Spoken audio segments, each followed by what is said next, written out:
শোষণ করতে পারে না। খেয়াল করো, উদ্ভিদ বাতাস থেকে কখনো সরাসরি নাইট্রোজেনকে শোষণ করতে পারে না। তো উদ্ভিদ কি করে? কিছু কিছু উদ্ভিদ আছে যারা যেটা করে যে বাতাসে যে নাইট্রোজেন আছে সেই নাইট্রোজেনকে হচ্ছে নাইট্রেট লবণে পরিণত করে বিভিন্ন প্রক্রিয়ায়। বাতাসে নাইট্রোজেনটা ফার্স্টে নাইট্রেট লবণে পরিণত হয়, নাইট্রেট লবণে পরিণত হয়ে সেই নাইট্রোজেনটা মাটির মধ্যে চলে আসে, মাটির মধ্যে চলে এসে সে মাটিতে হচ্ছে আবদ্ধ হয় বা মাটির মধ্যে হচ্ছে ফিক্সড হয়। তাহলে এই যে বাতাসের মধ্যে মুক্তভাবে নাইট্রোজেন চলাচল করতেছিল সেই নাইট্রোজেনকে নাইট্রেট লবণে পরিণত করে সেই নাইট্রোজেনকে মাটির মধ্যে হচ্ছে নাইট্রেট লবণ আকারে ফিক্সড করে ফেলছে, আবদ্ধ করে ফেলছে। এই প্রক্রিয়াকে বলা হয় নাইট্রোজেন ফিক্সিং। ঠিক আছে, ব্যাপারটা খুব আরো সহজভাবে বলি। সখিনা মনে করো মুক্তভাবে চলাচল করতেছে, তুমি সখিনাকে পটায় মটায় তোমার জীবনে হচ্ছে ফিক্সড করে ফেলছো, তাহলে সখিনা ফিক্সিং আর কি এটারে বলা হবে। বুঝতে পারছো? সেম নাইট্রোজেন মুক্তভাবে চলাচল করতেছিল, এই নাইট্রোজেনরে তুমি নাইট্রেট লবণে পরিণত করে এটারে মাটির মধ্যে ফিক্সড করে ফেলছো, আবদ্ধ করে ফেলছো, তাহলে এটাকে নাইট্রোজেন ফিক্সিং বলা হয়। ঠিক আছে, তাহলে নাইট্রোজেন ফিক্সিং এরকম লিগিউম বা ডাল জাতীয় উদ্ভিদ, তাহলে নাইট্রোজেন ফিক্সিং এরকম লিগিউম বা ডাল জাতীয় উদ্ভিদ। ঠিক আছে, তাহলে নাইট্রোজেন ফিক্সিং এরকম লিগিউম বা ডাল জাতীয় উদ্ভিদের জন্য উপকারী মৌল কোনটা? কোবাল্ট। পরীক্ষা এটাই আসবে, কোবাল্ট। কোবাল্ট কিসের জন্য লাগে? নাইট্রোজেন ফিক্সিং লিগিউমের জন্য উপকারী মৌল। আর আয়োডিন তো এমনিতেই মনে রাখতে পারো সামুদ্রিক শৈবালের জন্য। বলো সামুদ্রিক লবণে কি থাকে? সামুদ্রিক লবণে হচ্ছে আয়োডিন থাকে, তো বুঝতেই পারতেছো সামুদ্রিক শৈবালের জন্য আয়োডিন উপকারী মৌল, মনে রাখতে পারবা। আবার সিলিকন, সিলিকন হচ্ছে ঘাসজাতীয় উদ্ভিদের জন্য উপকারী মৌল, আবার সিলিকন হচ্ছে ঘাস উদ্ভিদের জন্য ম্যাক্রোমৌল নামেও পরিচিত, কারণ সিলিকনটা ঘাসজাতীয় উদ্ভিদের জন্য অনেক বেশি লাগে, এই জন্য এটাকে ঘাসজাতীয় উদ্ভিদের জন্য ম্যাক্রোমৌল বলা যায়, উপকারী মৌলও বলা যায়, বা ঘাসজাতীয় উদ্ভিদের জন্য এটাকে হচ্ছে ম্যাক্রোমৌলও বলা যায়, সমস্যা নেই। তাহলে এগুলো একটু আমরা পড়ে ফেললাম, ম্যাক্রোমৌল 9টা আমরা নাম জেনে ফেললাম। তাহলে এই 9টা বাদে অপশনে বাকি যা থাকবে সেটা কিন্তু মাইক্রোমৌল। এই 9টা হচ্ছে ম্যাক্রোমৌল, এগুলা বাদে বাকিগুলা কিন্তু অপশনের গুলা মাইক্রোমৌল, পারবা তোমরা। আচ্ছা, আর সিলিকন ঘাসজাতীয় উদ্ভিদের জন্য উপকারী মৌল, আবার কোনো কোনো বইয়ে বা হাসান স্যারের বই আবার আছে সিলিকন হচ্ছে ম্যাক্রোমৌল। মানে কেন ম্যাক্রোমৌল বলতেছি, ওই ঘাসজাতীয় উদ্ভিদের সিলিকন আবার অনেক বেশি লাগে। তো অনেক বেশি লাগে মানে কি? ম্যাক্রো, ম্যাক্রো মানে বড় বা বেশি, এই জন্য এগুলারে সিলিকন ঘাসজাতীয় উদ্ভিদের জন্য ম্যাক্রোমৌল। আচ্ছা, এবার আসো মাটিতে খনিজ লবণের প্রাপ্যতা, অর্থাৎ আমরা এই যে বলতেছি যে মাটির মধ্যে খনিজ লবণ পাওয়া যায়, তাই না? মাটি হচ্ছে তোমার খনিজ লবণ সরবরাহের একমাত্র উৎস। তাহলে খনিজ লবণ সরবরাহের একমাত্র উৎস কোনটা? একমাত্র উৎস হচ্ছে মাটি। তাহলে মাটি হচ্ছে খনিজ লবণ সরবরাহের যদি একমাত্র উৎস হয়, তাহলে সেই মাটির মধ্যে খনিজ লবণ পাওয়ার হচ্ছে তোমার 2টা উপায় আছে, তাই না? তাহলে মাটির মধ্যে খনিজ লবণ পাওয়ার হচ্ছে তোমার 2টা উপায় আছে, যে মাটির মধ্যে খনিজ লবণটা কেমনে আসলো, তাই না? মাটির মধ্যে খনিজ লবণ কিভাবে আসলো তার জন্য হচ্ছে তোমার 2টা উপায় আছে। তাহলে আয়ন এক্সচেঞ্জের জন্য তোমার 2টা মতবাদ প্রচলিত আছে, একটা হচ্ছে কার্বন ডাই অক্সাইড এক্সচেঞ্জ মতবাদ, একটা হচ্ছে কার্বন ডাই অক্সাইড এক্সচেঞ্জ মতবাদ, একটা হচ্ছে কন্ট্যাক্ট এক্সচেঞ্জ মতবাদ। তাহলে মাটির মধ্যে খনিজ লবণ 2ভাবে পাওয়া যায়, কার্বন ডাই অক্সাইড এক্সচেঞ্জ মতবাদ আর একটা হচ্ছে তোমার কন্ট্যাক্ট এক্সচেঞ্জ মতবাদ। তাহলে চলো আমরা একটু দেখি। তাহলে কার্বন ডাই অক্সাইড এক্সচেঞ্জ মতবাদ, এই মতবাদ অনুযায়ী উদ্ভিদ মূল তোমার শ্বসন প্রক্রিয়া যে কার্বন ডাই অক্সাইড তৈরি করে সেটা মাটির পানির সাথে হচ্ছে বিক্রিয়া করে হচ্ছে ফার্স্টে কার্বনিক অ্যাসিড, পরে সেই কার্বনিক অ্যাসিড ভেঙে যায় হচ্ছে হাইড্রোজেন আয়ন এবং হচ্ছে বাইকার্বনেট আয়নে পরিণত হয়। পরবর্তীতে কলয়েডাল দানার গায়ে লাগানো হচ্ছে ক্যাটায়নের সাথে হাইড্রোজেনের স্থান পরিবর্তন হয়, বাইকার্বনেটের জন্য অ্যানায়নের সাথে হচ্ছে স্থান বিনিময় ঘটে। এর ফলে মূলের শোষণ অঙ্গের কাছে উভয় প্রকার আয়নই হচ্ছে সহজলভ্য হয়। আমি খুব সিম্পলি বলে দিই, এটা খুবই সিম্পলি বলে দিই, দেখো এখানে ছবি আছে, আমি ছবি দেখেই বলি। এটা ধরো হচ্ছে উদ্ভিদের মূল, তাহলে উদ্ভিদের মূলের ভিতরে কি আছে? কোষ আছে না? দেখো, তাহলে এই যে উদ্ভিদের মূলের ভিতরে যে কোষ আছে, আমাদের শরীরের বা উদ্ভিদের শরীরের সমস্ত কোষেই কি হয়? শ্বসন হয়। শ্বসন কিন্তু সব জায়গাতেই হয়, তাহলে সমস্ত শরীরেই তোমার কি হয়? শ্বসন হয়। তাহলে এই যে উদ্ভিদের মূলের ভিতরে যে কোষ আছে সেই কোষগুলোতেও কি হবে? শ্বসন হবে। তাহলে শ্বসন প্রক্রিয়াতে কি উৎপন্ন হয়? কার্বন ডাই অক্সাইড উৎপন্ন হয়। তাহলে এখানে শ্বসন প্রক্রিয়াতে ফার্স্টে কার্বন ডাই অক্সাইড উৎপন্ন হবে। এখন সেই কার্বন ডাই অক্সাইড কি হবে বলো? কার্বন ডাই অক্সাইড কি একটা গ্যাস না? তাহলে এটা উৎপন্ন হওয়ার পর বাইরে বের হয়ে আসবে। তাহলে কার্বন ডাই অক্সাইড একটা গ্যাস, এটা উৎপন্ন হওয়ার পর বাইরে বের হয়ে আসবে। বাইরে বের হয়ে আসার পর সেই কার্বন ডাই অক্সাইড মূল থেকে বাইরে বের হয়ে, আশেপাশে তো মাটি, মূলের আশেপাশে হচ্ছে মাটি, তাহলে কার্বন ডাই অক্সাইড গ্যাস এটা বাইরে বের হয়ে এসে আশেপাশের মাটির মধ্যে কিন্তু পানি দ্রবীভূত থাকে। তাহলে আশেপাশের মাটির মধ্যে যে পানি আছে, মনে করি H2O, সেই H2Oর সাথে কার্বন ডাই অক্সাইড হচ্ছে বিক্রিয়া করবে। বিক্রিয়া করে বলো H2O plus carbon die oxide বিক্রিয়া করে কি করবে? H2CO3 তে পরিণত হবে, অর্থাৎ কার্বনিক অ্যাসিডে পরিণত হবে। তাহলে বুঝছো, শ্বসন প্রক্রিয়াতে মূলের কোষ থেকে কার্বন ডাই অক্সাইড গ্যাস উৎপন্ন হয়, সেই কার্বন ডাই অক্সাইড গ্যাস মূল থেকে বের হয়ে আশেপাশের মাটির মধ্যে চলে আসে। তো মাটির মধ্যে পানি দ্রবীভূত থাকে, H2O সেই পানির সাথে হচ্ছে কার্বন ডাই অক্সাইড হচ্ছে বিক্রিয়া করে H2CO3 তে পরিণত হওয়ার পর এখন এই H2CO3 হচ্ছে ভেঙে যেয়ে সেটা হাইড্রোজেন আয়ন এবং হচ্ছে বাইকার্বনেট আয়নে পরিণত হয়। এখন একটু দূরে মনে করে এখানে মূল অবস্থিত, তাহলে মূল থেকে হচ্ছে একটু দূরে, বেশ কিছু দূরে মনে করে এখানে আবার আরেকটা মাটির কণা আছে, সেই মাটির কণার গায়ে মনে করে আবার পটাশিয়াম আয়ন হচ্ছে তোমার লাগানো আছে। এখন এই মাটির কণাকে এক কথায় আমরা হচ্ছে কলয়েডাল দানা বলতে পারি। মাটির কণাকে আমরা এক কথায় কি বলতে পারি? কলয়েডাল দানা বলতে পারি। আচ্ছা, কলয়েডাল দানা কি? তাহলে চলো একটু আমরা বুঝাই। আচ্ছা, আকারের উপর ভিত্তি করে হচ্ছে পদার্থকে আমরা আকারের উপর ভিত্তি করে আমরা দুইটা ভাগে ভাগ করতে পারি। একটা হচ্ছে ক্রিস্টালয়েড আর একটা হচ্ছে কলয়েড। এটা কেমিস্ট্রিতে পড়বা যে আকারের উপর ভিত্তি করে আমরা দুই ভাগে হচ্ছে ভাগ করতে পারি, একটা হচ্ছে ক্রিস্টালয়েড আর একটা হচ্ছে কলয়েড। এটা তোমরা ইসে পড়বা, কর্মমুখী রসায়নে পড়বা। ক্রিস্টালয়েড আকারের উপর ভিত্তি করে আমরা দুই ভাগে ভাগ করতে পারি, একটা হচ্ছে ক্রিস্টালয়েড আর একটা হচ্ছে কলয়েড। আচ্ছা, ক্রিস্টালয়েড হচ্ছে যাদের আকার হচ্ছে খুব ছোট, ক্রিস্টালয়েডের আকার হচ্ছে খুবই ছোট, এতই ছোট যারা পার্চমেন্ট কাগজের ছিদ্রকে ভেদ করতে পারে। পার্চমেন্ট কাগজ নামে এক প্রকারের কাগজ আছে, সেই কাগজের সূক্ষ্ম ছিদ্রকে, ঠিক আছে, সেই কাগজের সূক্ষ্ম ছিদ্রকে যারা ভেদ করতে পারে তাদেরকে হচ্ছে ক্রিস্টালয়েড বলে। পার্চমেন্ট কাগজ, মনে করো একটা কাগজ আছে, পার্চমেন্ট কাগজ, সেই কাগজের মধ্যে সূক্ষ্ম এরকম ছিদ্র আছে। তাহলে যে সমস্ত পদার্থগুলোর আকার অনেক ছোট হওয়ার কারণে তারা পার্চমেন্ট কাগজের এই ছিদ্রকে ভেদ করে ওই পাশে যেতে পারে, এদেরকে ক্রিস্টালয়েড বলে। আর যে সমস্ত পদার্থের আকার হচ্ছে অনেক বড়, যে সমস্ত পদার্থের হচ্ছে আকার অনেক বড় হওয়ার কারণে তারা পার্চমেন্ট কাগজের ছিদ্রকে হচ্ছে ভেদ করতে পারে না, তাদেরকে কলয়েড বলে। তাহলে যাদের আকার অনেক ছোট, পার্চমেন্ট কাগজের ছিদ্রকে ভেদ করতে পারে, তাদেরকে ক্রিস্টালয়েড বলে। আর যাদের আকার হচ্ছে অনেক বড়, যারা পার্চমেন্ট কাগজকে হচ্ছে তোমার ভেদ করতে পারে না, আকার বড় এই জন্য ছিদ্রকে ভেদ করতে পারে না, তাদেরকে কি বলে? তাদেরকে হচ্ছে তোমার কলয়েড বলে। তাহলে ক্রিস্টালয়েড আর একটা হচ্ছে তোমার কলয়েড। তাহলে কি বুঝতেছো? তাহলে একটা হচ্ছে ক্রিস্টালয়েড আর একটা কি? কলয়েড। ঠিক আছে, তাহলে কলয়েডের হচ্ছে আকার বড়। তাহলে এই যে মাটির কণাগুলো সাইজে অনেক বড়, তো সাইজে অনেক বড় হওয়ার কারণে এরা পার্চমেন্ট কাগজের ছিদ্রকে ভেদ করতে পারে না, এই জন্য মাটির কণা হচ্ছে কলয়েডাল দানা। এই জন্য মাটির কণা হচ্ছে কলয়েড বা কলয়েডাল দানা। যাই হোক, তাহলে এই যে মনে করো এখন মূল থেকে একটু দূরের মাটির কণা বা কলয়েডাল দানার গায়ে মনে করো এখন পটাশিয়াম আয়ন আটকানো আছে। তো তখন কি হয়? এই যে হাইড্রোজেন আয়ন উৎপন্ন হয়েছে না, এই হাইড্রোজেন আয়নটা এই পটাশিয়াম আয়নের কাছে চলে যায়, আর পটাশিয়াম আয়নটা হচ্ছে এই হাইড্রোজেন আয়নের জায়গায় চলে আসে। সেমভাবে এই যে বাইকার্বনেট আয়ন, এই বাইকার্বনেট আয়নটা হচ্ছে মাটির কণার কাছে চলে যায় বা কলয়েডাল দানার কাছে চলে যায়। আবার মাটির কণার গায়ে মনে করো কোনো একটা অ্যানায়ন লাগানো আছে, ধরো ক্লোরাইড আয়ন আছে, সেই ক্লোরাইড আয়নটা হচ্ছে বাইকার্বনেটের কাছে চলে আসে। এইভাবে হাইড্রোজেন আয়নের বিনিময়ে একটা ক্যাটায়ন, অর্থাৎ ক্যাটায়নের বিনিময়ে আরেকটা ক্যাটায়ন আসে। হাইড্রোজেন আয়নের বিনিময়ে মনে করো পটাশিয়াম আয়ন আসতেছে, আর বাইকার্বনেট আয়নের বিনিময়ে মনে করো একটা অ্যানায়ন আসতেছে। এসে তার আলটিমেটলি কি হয়? মূলের আশেপাশের যে মাটি আছে, সেই মূলের আশেপাশের মাটিতে হচ্ছে প্রয়োজনীয় ক্যাটায়ন এবং অ্যানায়ন চলে আসে, তারপরে হচ্ছে মূল এগুলারে কি করে? শোষণ করে। তো তখন মূল হচ্ছে এগুলারে শোষণ করে। এইভাবে মূলের আশেপাশের মাটিতে হচ্ছে তোমার উভয় প্রকার আয়নই সহজলভ্য হয়ে যায়। এইভাবে মূলের আশেপাশের মাটিতে তোমার প্রয়োজনীয় ক্যাটায়ন এবং অ্যানায়নটা সহজলভ্য হয়ে যায়। তাহলে এটা হচ্ছে কার্বন ডাই অক্সাইড এক্সচেঞ্জ মতবাদ। আরেকটা মতবাদ আছে কন্ট্যাক্ট এক্সচেঞ্জ মতবাদ। তার মানে সোজা কথা হচ্ছে এই মতবাদগুলো হচ্ছে এই যে মূলের আশেপাশে যে মাটি আছে, এই মূলের আশেপাশের মাটিতে কিভাবে হচ্ছে ক্যাটায়ন এবং অ্যানায়ন আসে, সেইটার মতবাদ হচ্ছে আমরা পড়তেছি। তাহলে এর মধ্যে একটা আমরা পড়ে ফেলছি কার্বন ডাই অক্সাইড এক্সচেঞ্জ মতবাদ, আরেকটা হচ্ছে কন্ট্যাক্ট এক্সচেঞ্জ মতবাদ।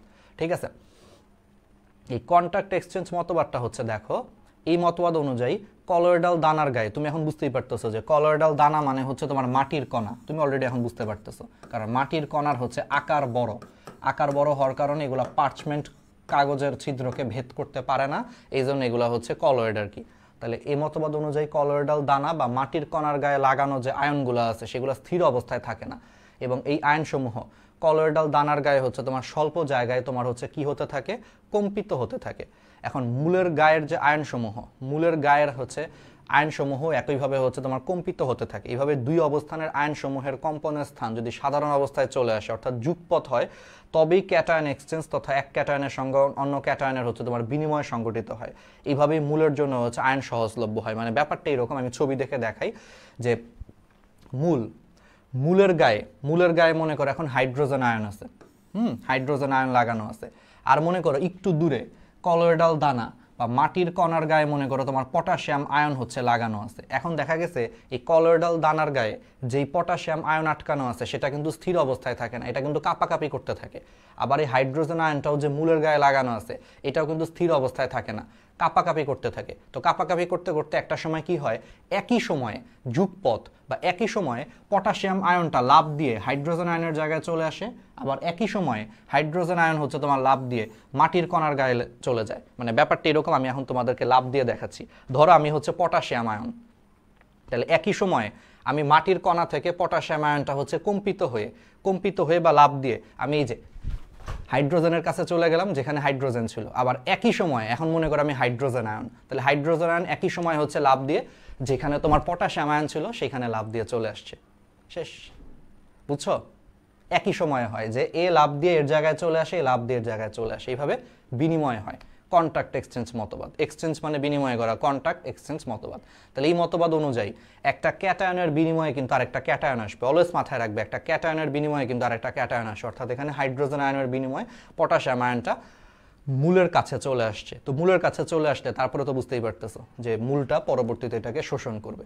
তাহলে এই মতবাদকে তোমার বলা হয় কন্ট্যাক্ট এক্সচেঞ্জ মতবাদ। তাহলে এই মতবাদের মাধ্যমেও আমরা বুঝলাম যে মূলের আশেপাশের মাটিতে হচ্ছে তোমার কিভাবে প্রয়োজনীয় ক্যাটায়ন চলে আসে।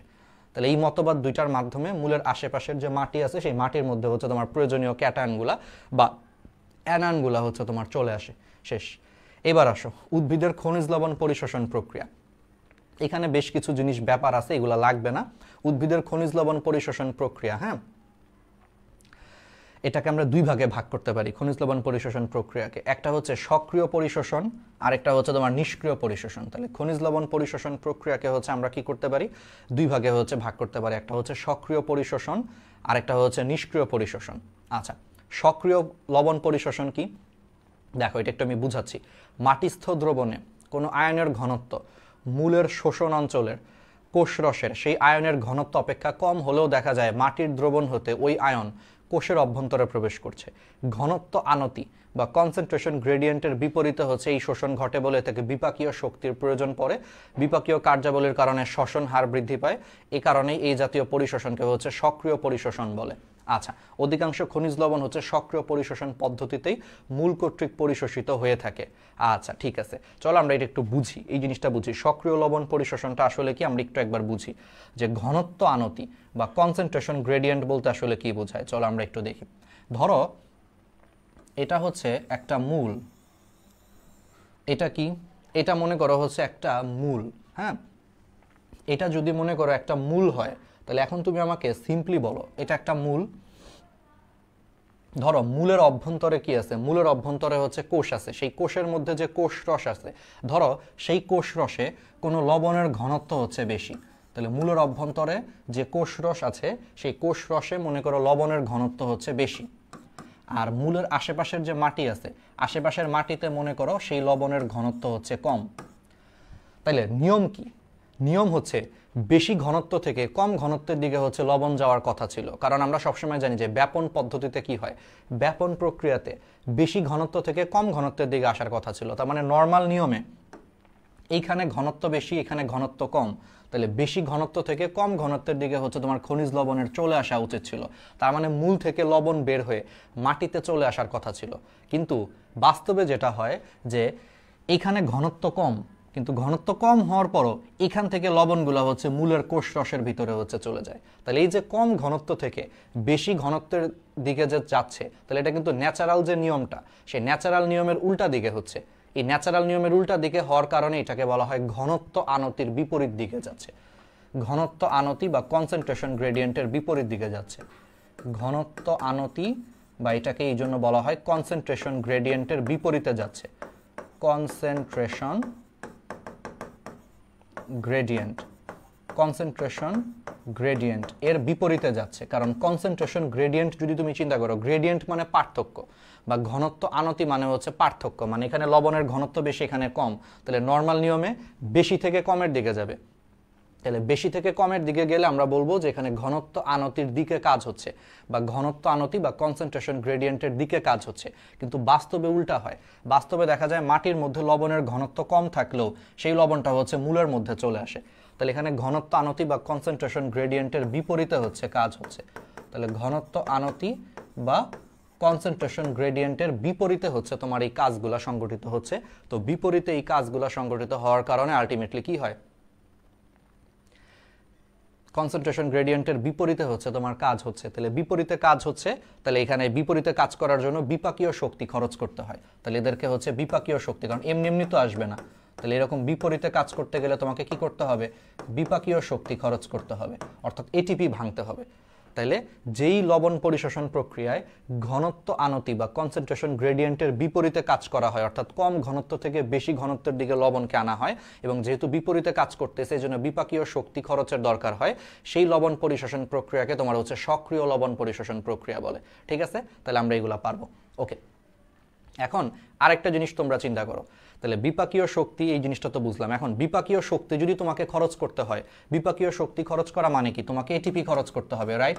তাহলে এটিপি যদি কোনো কারণে খরচ করতে হয়, বলো এটিপি খরচ করা মানে, এটিপি কোন প্রক্রিয়াতে উৎপন্ন হয়, শ্বসন প্রক্রিয়াতে এটিপি উৎপন্ন হয়। তাহলে এবার তুমি সিম্পলি চিন্তা করো, শ্বসন প্রক্রিয়াতে এটিপি উৎপন্ন হয়, আর যে এটিপি উৎপন্ন হচ্ছে তুমি কিন্তু সেই এটিপিকে খরচ করে ফেলতেছো, কারণ এখানে বিপাকীয় শক্তি বা এটিপি খরচ করতেছো। তাহলে বেশি বেশি করে এটিপি খরচ করলে তাহলে এখানে বেশি বেশি করে কি উৎপন্ন হওয়া উচিত, এটিপি উৎপন্ন হওয়া উচিত, কারণ তুমি একটা জিনিস বেশি বেশি খরচ করে ফেলতেছো, তাহলে সেই জিনিসটা কিন্তু বেশি বেশি উৎপন্ন হওয়া দরকার। তাহলে এটিপি যখন বেশি বেশি উৎপন্ন হবে তখন অটোমেটিক কি হবে, শ্বসন প্রক্রিয়াও বেড়ে যাবে, কারণ শ্বসন প্রক্রিয়া বেশি বেশি হইলে এটিপি বেশি বেশি উৎপন্ন হবে। আবার এটিপি বেশি বেশি উৎপন্ন হইলে তুমি বেশি বেশি বিপাকীয় শক্তি বা এটিপি খরচ করে বেশি বেশি সক্রিয় শোষণ করতে পারবা। এজন্য সক্রিয় শোষণ চলার সময় বেশি বেশি এটিপি উৎপন্ন হওয়ার কারণে শ্বসনের হারও বেড়ে যায়। তাহলে এই প্রক্রিয়াতে শ্বসন হারও বেড়ে যায়। দেখছো কত কিছু বেসিক দিয়ে আমরা পড়ে ফেললাম। এই জন্য বিপাকীয় কার্যাবলীর কারণে দেখো যে এটিপি খরচ হয় বেশি, তো এটিপি বেশি খরচ হওয়ার কারণে তখন বেশি বেশি এটিপি উৎপন্ন করার চেষ্টা করে, এই জন্য শ্বসন হারও বৃদ্ধি পায়। আর অধিকাংশ খনিজ লবণ হচ্ছে তোমার এরকম সক্রিয় পরিশোষণ পদ্ধতিতেই মূল কর্তৃক হচ্ছে পরিশোষিত হয় অধিকাংশ খনিজ লবণ। ঠিক আছে, ওকে। এখন আসো সক্রিয় শোষণে ক্যাটায়ন এবং অ্যানায়ন হচ্ছে একই সাথে পরিশোষিত হতে পারে, যেহেতু এখানে শক্তি খরচ করতেছে, বিপাকীয় শক্তি যেহেতু খরচ করে আসতেছে, তাহলে এখানে ক্যাটায়ন এবং অ্যানায়ন হচ্ছে একসাথেই হচ্ছে তোমার পরিশোষিত হতে পারে। আচ্ছা, এখন আসো এই সক্রিয় পরিশোষণ, এটাকে আবার আমরা 3 ভাগে ভাগ করতে পারি, এবং এই সক্রিয় পরিশোষণে সবসময় হচ্ছে আয়ন বাহক ধারণা, এই সক্রিয় পরিশোষণ মতবাদটা কোন ধারণার উপর প্রতিষ্ঠিত, the career concept of ion, বা আয়ন বাহক ধারণার উপর প্রতিষ্ঠিত। অর্থাৎ এই যে লবণগুলা কম ঘনত্ব থেকে এই যে বেশি ঘনত্বের দিকে যে আসবে, তাহলে ওকে উল্টা দিকে আনার জন্য ওকে কাউকে না কাউকে হচ্ছে বহন করে নিয়ে আসতে হয়। মনে করো তোমার বউ হচ্ছে তোমার উপরে রেগে গেছে, রেগে বাপের বাড়ি চলে গেছে।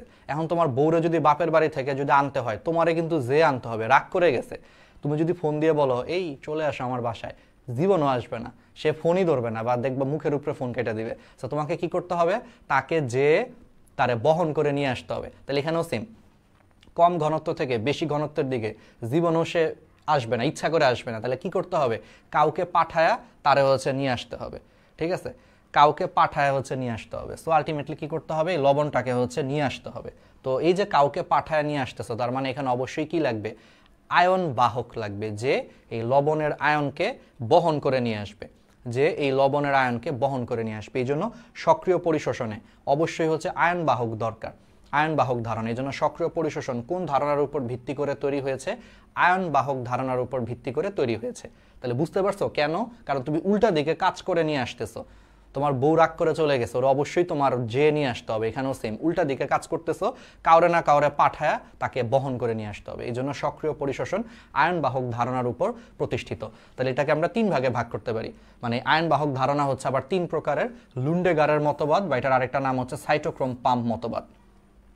একটা হচ্ছে লেসিথিন বাহক ধারণা, ঠিক আছে, আরেকটা হচ্ছে প্রোটন অ্যানায়ন হচ্ছে কো ট্রান্সপোর্ট মতবাদ। 3 প্রকার, লুন্ডেগারের মতবাদ, একটা হচ্ছে তোমার প্রোটন অ্যানায়ন কো ট্রান্সপোর্ট মতবাদ, এবং আরেকটা হচ্ছে লেসিথিন বাহক ধারণা। এই 3টা আর কি। ঠিক আছে, আচ্ছা, তো এবার আসো হচ্ছে লুন্ডেগারের মতবাদ। এই লুন্ডেগারের মতবাদের আরেকটা নাম হচ্ছে সাইটোক্রোম পাম্প মতবাদ। তাহলে লুন্ডেগারের মতবাদকে কি বলা হয়? সাইটোক্রোম পাম্প মতবাদও হচ্ছে বলা হয়। এই মতবাদ অনুযায়ী তোমার বাহক হচ্ছে সাইটোক্রোম। এই মতবাদ অনুযায়ী তোমার বাহক হচ্ছে সাইটোক্রোম। সাইটোক্রোম হচ্ছে এক ধরনের লৌহ ঘটিত যৌগ। সাইটোক্রোম হচ্ছে এক ধরনের লৌহ ঘটিত যৌগ। এই সাইটোক্রোম হচ্ছে এখানে বাহক হিসেবে হচ্ছে কাজ করে। আচ্ছা, এখন লুন্ডেগারের মতবাদ অনুযায়ী এখন এই ছবিটায় আমরা চলে আসি যে কোষঝিল্লির ভিতরের তলে। চলো এখন আমরা এই ছবিটা দেখি, বইয়ে এই ছবিটা আছে, তোমরা সবাই হচ্ছে এখন এই ছবিটার দিকে তাকাও। ঠিক আছে, 1 মিনিট একটু দাঁড়াও, 1 মিনিট, হ্যাঁ একটু ছবিটা দেখতে থাকো, 1টা মিনিট।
ওকে, তো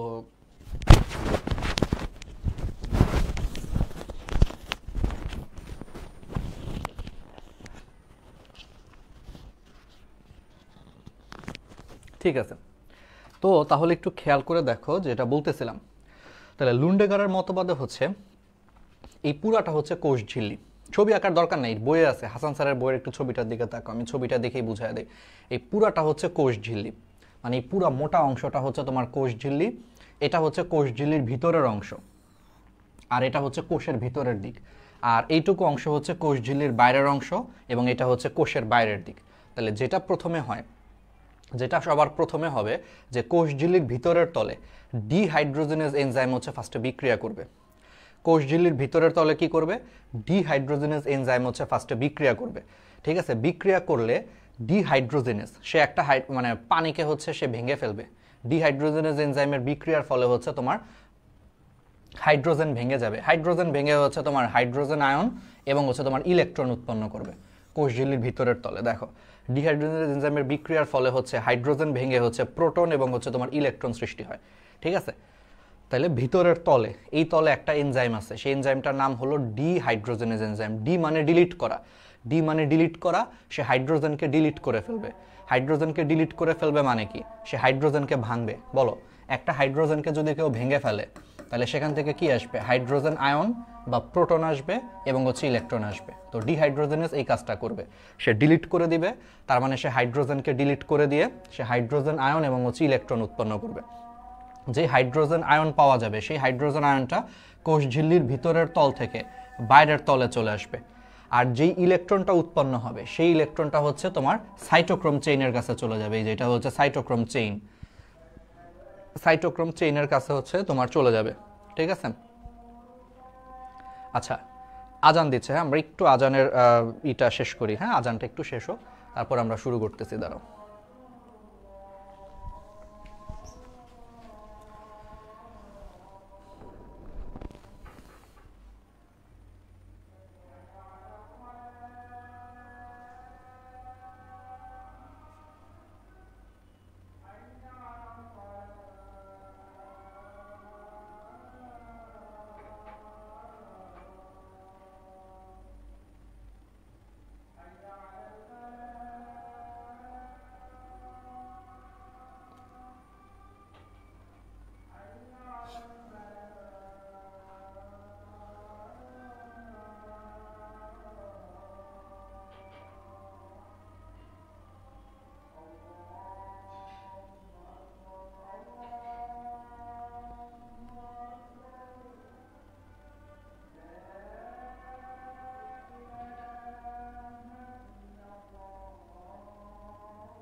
আচ্ছা ঠিক আছে, আমরা একটু তাহলে করি। তাহলে দেখো ডিহাইড্রোজেনের এনজাইম হাইড্রোজেনকে ডিলিট করে দিয়ে দেখো হাইড্রোজেন আয়ন এবং ইলেকট্রনে পরিণত করলো। তাহলে সেই হাইড্রোজেন আয়নটা কোষ ঝিল্লির ভিতরের তল থেকে সেটা এখন কোষ ঝিল্লির বাইরের তলে চলে আসবে, আর যে ইলেকট্রনটা ছিল সেই ইলেকট্রনটা হচ্ছে তোমার এই সাইটোক্রোম চেইনের মধ্যে চলে আসবে। আচ্ছা, এখন সাইটোক্রোম চেইন কি করবে? সাইটোক্রোম চেইন হচ্ছে সেই ইলেকট্রনটাকে গ্রহণ করে ভিতর থেকে বাইরের দিকে নিয়ে আসবে। অর্থাৎ ইলেকট্রনটাকে এখানে গ্রহণ করে সে আস্তে আস্তে চেইনের মাধ্যমে এখান থেকে এইখানে করতে করতে সে বাইরে নিয়ে আসবে। এখন ভিতরে একটা কাহিনী হবে। ভিতরে কি কাহিনী হবে? যখন সেই ইলেকট্রনটা সাইটোক্রোম চেইনের মধ্যে যাবে, সাইটোক্রোম চেইন হচ্ছে এক ধরনের লৌহ ঘটিত যৌগ। এখানে দুই ধরনের আয়রনের আয়ন আছে, একটা হচ্ছে Fe3+, একটা হচ্ছে Fe2+। তো ভিতরে যেটা হবে, ইলেকট্রনটা তো সাইটোক্রোম চেইনের ভিতরের দিকে যাবে প্রথমে, তো ভিতরের দিকে হচ্ছে ফার্স্টে Fe3+ যে আয়নটা আছে, এই Fe3+ আয়নটাই ভিতরের দিকের হচ্ছে ইলেকট্রনকে গ্রহণ করবে। ইলেকট্রনকে গ্রহণ করে সেটা হলো Fe2+ হচ্ছে কনভার্ট হবে। বলো, ইলেকট্রনকে গ্রহণ করা মানে কি? বিজারণ প্রক্রিয়া। তার মানে এই আয়নটা ইলেকট্রনকে গ্রহণ করে বিজারিত হয়ে Fe2+ পরিণত হবে। তাহলে Fe2+ যেহেতু বিজারণ প্রক্রিয়াতে উৎপন্ন হয়, তাহলে বলো তো Fe2+ কে আমরা বলতে পারি না বিজারিত লৌহ? তাহলে Fe2+ কি কারণে আমরা বলতে পারি হচ্ছে বিজারিত লৌহ। আর Fe3+ ইলেকট্রন গ্রহণ করে Fe2+ পরিণত হয়, তো ইলেকট্রন গ্রহণ মানে বিজারণ। তাহলে এটা যদি বিজারিত লৌহ হয়, তাহলে বলো তো Fe3+ কে আমরা বলতে পারি না জারিত লৌহ? জারিত লৌহ। তাহলে খেয়াল করে দেখো, তাহলে এই প্রক্রিয়াতে আসলে যেটা হয় যে জারিত লৌহ ইলেকট্রন গ্রহণ করে বিজারিত লৌহে পরিণত হয়, এটাই হবে। অর্থাৎ সাইটোক্রোম চেইনের ভিতরের দিকে যে ইলেকট্রনটা যাবে সেই ইলেকট্রনটাকে গ্রহণ করবে Fe3+। তাহলে Fe3+ হচ্ছে জারিত লৌহ, তার মানে ভিতরের তলে জারিত লৌহ ইলেকট্রনকে গ্রহণ করে বিজারিত লৌহ Fe2+ পরিণত হবে। পরে সেই Fe2+টা হচ্ছে ইলেকট্রনটাকে ক্যারি করবে, বহন করে সেটা আস্তে আস্তে ভিতর থেকে বাইরে নিয়ে আসবে, যেটা ভিতর থেকে আস্তে আস্তে বাইরের দিকে নিয়ে আসতেছে। আস্তে আস্তে ভিতর থেকে বাইরের দিকে নিয়ে আসার পরে বাইরে যেটা হবে, কোষ ঝিল্লির বাইরের তলে যেটা হবে উল্টা কাজ হবে। কোষ ঝিল্লির বাইরের তলে যেটা হবে উল্টা কাজ হবে। উল্টা কাজ কি হবে? যে Fe2+ যে ইলেকট্রনটাকে হচ্ছে ভিতর থেকে বাইরে নিয়ে আসছিল, এখন সে ওই ইলেকট্রনটাকে ছেড়ে দিবে। তাহলে বাইরের তলে সেই ইলেকট্রনটাকে ছেড়ে দিয়ে আবার সে Fe3+ পরিণত হবে। তো বুঝতেই পারতেছি ইলেকট্রনকে ছাড়ন মানে জারণ, তাহলে এটা জারণ প্রক্রিয়া। জারণ প্রক্রিয়াতে Fe3+ উৎপন্ন হয়, তার মানে Fe3+ হচ্ছে জারিত লৌহ। তাহলে Fe3+ যদি জারিত লৌহ হয়, তাহলে তুমি এমনিতেই বুঝতেছো এটা হচ্ছে বিজারিত লৌহ। তার মানে কোষ ঝিল্লির বাইরের তলে বিজারিত লৌহ ইলেকট্রন হারিয়ে জারিত লৌহে পরিণত হয়। তার মানে কোষ ঝিল্লির বাইরের তলে Fe2+ ইলেকট্রন হারিয়ে আবার হচ্ছে Fe3+ পরিণত হয়। অর্থাৎ বিজারিত লৌহ ইলেকট্রন হারিয়ে আবার হচ্ছে তোমার জারিত লৌহে পরিণত হয়। আর যে ইলেকট্রনটাকে সে ছেড়ে দিবে, সেই ইলেকট্রনটা বাইরের তলে এসে সে আবার ওই যে তার আগের দোস্ত কে ছিল? Hydrogen ion. আবার সে তার আগের দোস্ত অর্থাৎ হাইড্রোজেন আয়নের সাথে যুক্ত হবে আগের দোস্তের সাথে। বাইরের তলে এসে ওই হাইড্রোজেন আয়নের সাথে হচ্ছে ইলেকট্রনটা আবার যুক্ত হবে, আর বাইরে থেকে হচ্ছে অক্সিজেন প্রবেশ করে এখন বাকিটা বুঝতেই পারতেছো। হাইড্রোজেন আয়নের সাথে যখন ইলেকট্রন যুক্ত হয় এটা হাইড্রোজেনে পরিণত হয়, তার সাথে যখন আবার অক্সিজেন যুক্ত হয়, হাইড্রোজেন এবং অক্সিজেন মিলে জিনিসটা পানি হয়ে যাবে। পানি উৎপন্ন হওয়ার পরে সেটা কোষ থেকে বাইরে বের হয়ে যাবে, শেষ। এটা হচ্ছে কাহিনী। এবার আসো কোষ ঝিল্লির বাইরের তলে। দেখো, কোষ ঝিল্লির বাইরের তলে Fe2+ কিন্তু আবার Fe3+ পরিণত হয়ে গেছে। কিন্তু সমস্যাটা হচ্ছে Fe3+ সে চাচ্ছে আবার Fe2+ পরিণত হইতে। এটা হচ্ছে কোষ ঝিল্লির বাইরের তলে। তাহলে কোষ ঝিল্লির বাইরের তলে এখন যে Fe3+ আছে সেটা চাচ্ছে আবার Fe2+ পরিণত হইতে। তাহলে আবার সে কিভাবে Fe2+ পরিণত হবে বলো?